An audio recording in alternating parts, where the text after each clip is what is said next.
Bonjour frères et sœurs, nous continuons le chapitre 16 de l'Épître aux Romains. Notre bon Père du ciel, nous continuons à regarder ta parole parce qu'elle contient la lumière, elle contient la vérité. Et cette vérité, c'est une personne. Cette lumière, c'est une personne, Jésus-Christ. La Bible, c'est une personne, pas un livre. C'est une personne qui s'exprime dans un livre. Et ce qu'il a dit, ce qui est enseigné, ce qu'il a exprimé, on l'a mis dans un livre, mais c'est une personne, la vérité.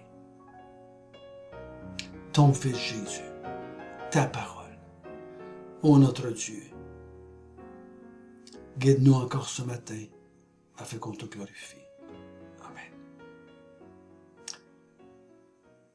Donc hier, je suis conscient qu'on est allé vite, on a vu beaucoup de versets, parce que c'était normal, que c'était toutes des saluer, et je crois que Paul a fait ressortir le point principal, comme j'ai fait ressortir, c'est que on est tous frères et sœurs, peu importe c'est quoi, peu importe c'est qui, peu importe quel rôle qu'on a dans le corps, peu importe quel rôle qu'on joue dans l'Église de Dieu, qu'on soit homme, qu'on soit femme, qu'on soit grec et qu'on soit païen, qu'on soit juif, on doit être ensemble et on doit se saluer d'un saint baiser.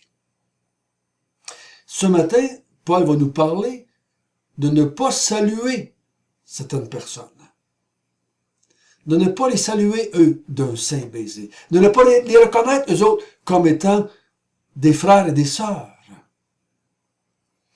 Donc, on va lire ensemble, à partir du verset 17. Je vous exhorte, frères, à prendre garde à ceux qui causent des divisions et des scandales, au préjudice de l'enseignement que vous avez reçu. Éloignez-vous d'eux, car de tels hommes ne servent point Christ notre Seigneur, mais leur propre ventre, et, par des paroles douces et flatteuses, ils séduisent les cœurs des simples. Pour vous, votre obéissance est connue de tous, et je me réjouis donc à votre sujet, et je désire que vous soyez sages en ce qui concerne le bien, et purs en ce qui concerne le mal. Le Dieu de paix écrasera bientôt Satan sous vos pieds.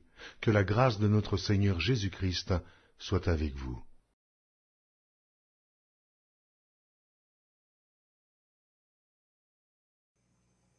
Donc l'apôtre Paul ici dit, je vous exhorte, mes frères, mes sœurs dans la foi, à prendre garde. Prendre garde, faire attention. À qui? Et pourquoi? Il dit à ceux qui causent des divisions et des scandales, au préjudice de l'enseignement que vous avez reçu. Éloignez-vous d'eux. Il dit de s'éloigner de ceux qui causent des divisions, qui causent des scandales. Il faut s'éloigner de ces hommes et de ces femmes-là. S'ils sont dans le groupe, il faut les éloigner du groupe ou le groupe va s'éloigner d'eux autres. Si vous êtes dans leur maison, en tant qu'église, et qui causent des scandales, éloignez-vous, allez vous réunir dans une autre maison. Mais il faut faire une séparation avec ces gens-là. Il faut s'éloigner physiquement, je dirais, de ces gens-là. Qu'est-ce qu'ils font, eux autres? C'est certainement pas des gens qui ont des péchés dans leur vie, comme, je sais pas moi, un voleur, un chrétien qui a menti, un chrétien qui n'a pas été honnête, un chrétien il parle en mal, qui compte des menteries, qui a eu des péchés sexuels dans sa vie. C'est pas de ça qu'on parle parce qu'on s'éloignera de tous les frères et sœurs.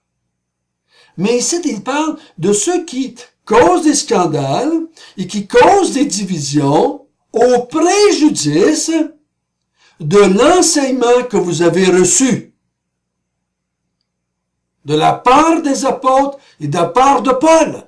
Ils avaient reçu un enseignement et il y a des gens qui veulent causer des divisions, des scandales en ce qui concerne l'enseignement. Donc, ils veulent enseigner des vérités ou des mensonges par rapport avec la vérité, en comparaison avec la vérité que vous avez reçue. Je crois que ça concerne, en tout cas dans mon contexte de Romains, ça concerne le chapitre 1 à 11. Ils sont peut-être contre l'élection, contre la prédestination, ils sont peut-être contre le sacrifice propitiatoire de Jésus-Christ, ils sont peut-être contre la question de la loi. Ils veulent peut-être amener les gens encore sur la loi. Ils veulent peut-être faire une différence entre les Juifs et les païens. Mais il dit, ceux qui ne s'attachent pas à la doctrine reçue de la part des apôtres et de la part de Paul, éloignez-vous d'eux. Ceux qui veulent vous séparer. Il dit au verset 18, il dit, car de tels hommes ne servent pas Christ notre Seigneur, mais leur ventre, et par des paroles douces et flatteuses. Donc, par leur enseignement, ces hommes-là, ces femmes-là, vont vouloir tromper l'Église avec des mensonges et diviser l'Église. Par rapport à Christ, par rapport au salut, par rapport au sacrifice fait par Jésus-Christ, par rapport à la justification, par rapport... Ils veulent séparer, ils veulent diviser le corps de Christ.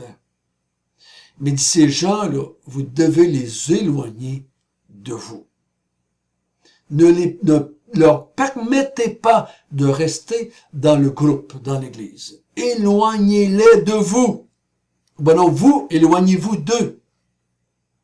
C'est dit partout, ça, dans les épîtres.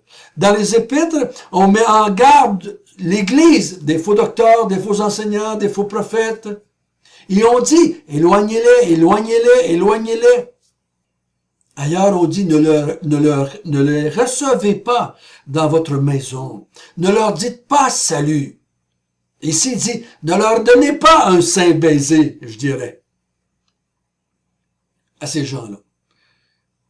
Donc, quand quelqu'un entre dans le groupe, ou qui côtoie le groupe, et qui enseigne quelque chose contraire à l'enseignement des apôtres, aujourd'hui on dirait les Écritures, éloignez-les de vous.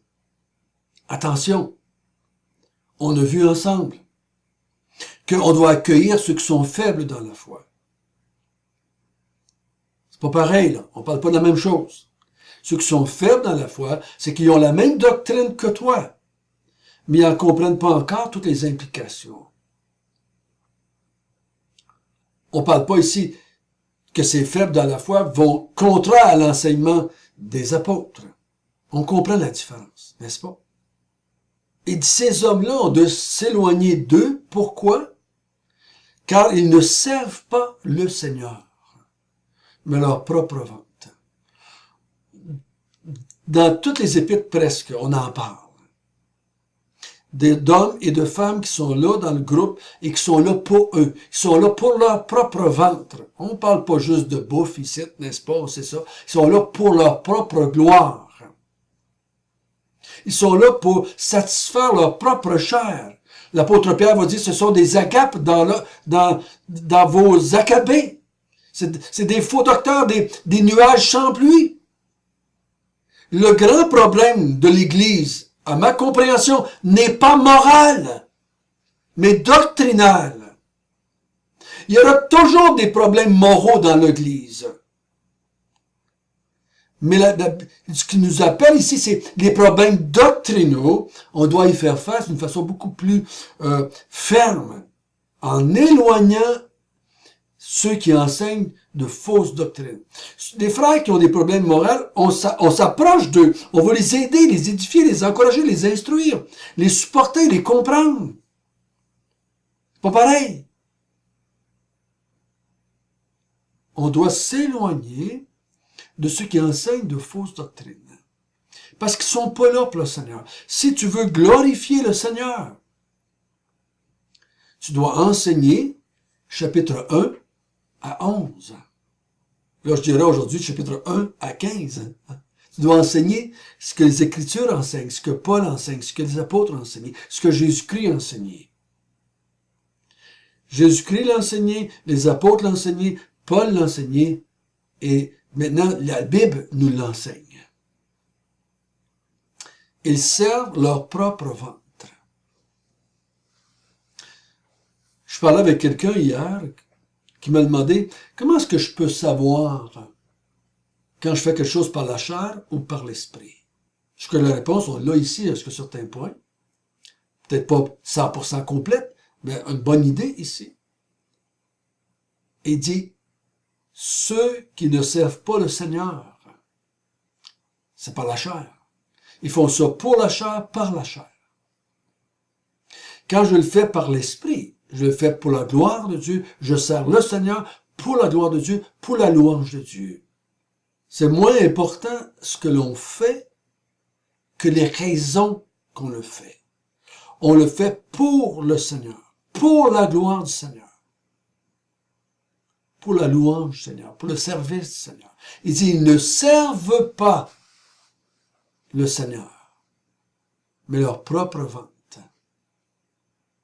Et ils vont venir avec toutes sortes de belles paroles doucereuses, des paroles flatteuses, et ils vont séduire le cœur des simples. C'est qui ça, les simples? C'est qui ça, les simples? C'est pas les simples d'esprit, c'est pas les heureux les creux, c'est pas ça qu'on parle ici. Les simples, c'est ceux qui sont... Les simples, c'est des gens qui sont plus faciles à influencer que d'autres, ou qui ont moins de connaissances, ou qui sont plus jeunes dans la foi. Il dit, éloignez-vous d'eux, ou éloignez-les de vous, afin de protéger ceux qui sont peut-être les jeunes dans la foi, ceux qui sont plus faciles à influencer. Protégez-les en éloignant ces gens-là de vous. Et au verset 19, il dit, pour vous, votre obéissance est connue de tous. Obéissance à l'Évangile, à l'instruction déjà reçue, à l'enseignement reçu des apôtres et de l'apôtre Paul. Il dit, vous avez obéi à l'Évangile de Dieu. Et je suis content. Je suis heureux. Il avait dit au chapitre 1, votre foi est connue dans le monde. Donc les Romains avaient comme réputation d'avoir gardé l'Évangile transmis par les anciens, les apôtres et l'apôtre Paul. Donc il dit, vous qui connaissez les Écritures, quand des gens viennent et qui ne sont pas capables de rester attachés à ça, éloignez-les de vous, afin de protéger les gens qui sont dans l'Église, qui n'ont pas la capacité de le faire. Il dit, et je désire que vous soyez sages en ce qui concerne le bien et purs en ce qui concerne le mal.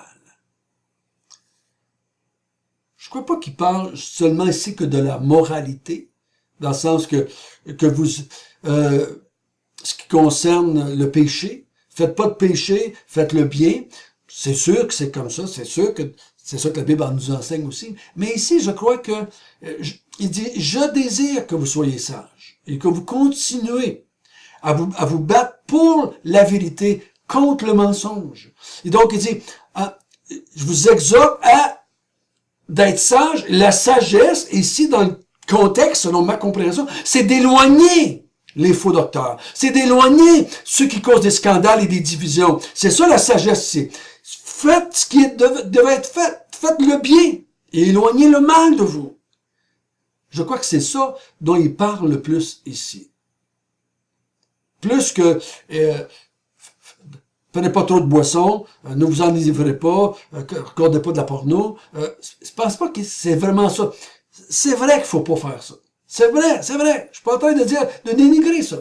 Mais je crois que le texte ici, il va plus dire, je vous encourage à être sage et d'éloigner ceux qui causent des divisions et des scandales.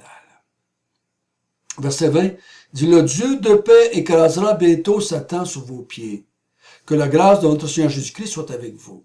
Donc, il dit, ne vous laissez pas séduire par ces faux docteurs, parce qu'un jour ou l'autre, Dieu va écraser la tête du serpent sous vos pieds. Il va détruire ces hommes-là. Donc, ne vous laissez pas séduire et embobiner par ces paroles flatteuses et doucereuses.